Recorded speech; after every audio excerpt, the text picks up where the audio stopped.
આજ તો ભાઈબંધને ગાડી શીખવાડવામાં થાંભલા હારે ગાડી ભટકાડી દીધી.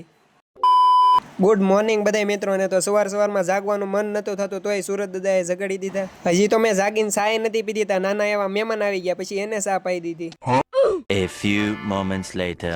આખો દિવસ કામે આવી ગયો હતો ને રાતે પછી ભાઈબંધને લઈને નીકળી ગયો રખડવા. આવી ગયા મોહિતના ઘરે ને આજ તો અહીંયા બધા ભાઈબંધો ભેગા થઈ ગયા. એમાંય ધાર્મિક કે મારે તો ગાડી શીખવી છે. પછી તો ગાડી શરૂ કરીને આપી દીધું હેન્ડલ હાથમાં. જેવી ગાડી એ કરી તો થાંભલા ભટકાતા રહી ગઈ. આવી ગયા બે ભાઈઓ પાછા ને આવીને ધાર્મિક તો એના પગમાં જોવા મળ્યો. લાગે બે ભાઈઓ ખાઈપકા લાગે. પછી તો તેણે આવી ગયા ગામમાં આટો મારવા અને અહીંયા આવીને આજ તો સોડાની જગ્યાએ ગુલ્ફી ઠપકારી. અને જો તમારે માટલા ગુલ્ફી ખાવી હોય તો આવી જજો ભેરવનાથ ચોકે શ્રીરામ મોબાઈલ શોપની સામે. અચ્છા, આપણી તો ગુલ્ફી આવી ગયા. હાલો હવે બાકાજી કે બોલાવી દઈએ. ગુલ્ફી ખાઈને આવી ગયા મેન બજારમાં આટો મારવા, પણ અહીંયા તો બધી દુકાનો બંધ હતી. તો આજના વ્લોગમાં એટલું જ. તેને મળશું નવા વ્લોગમાં. વ્લોગ કેવો લાગ્યો એ કોમેન્ટ કરીને જણાવી દેજો.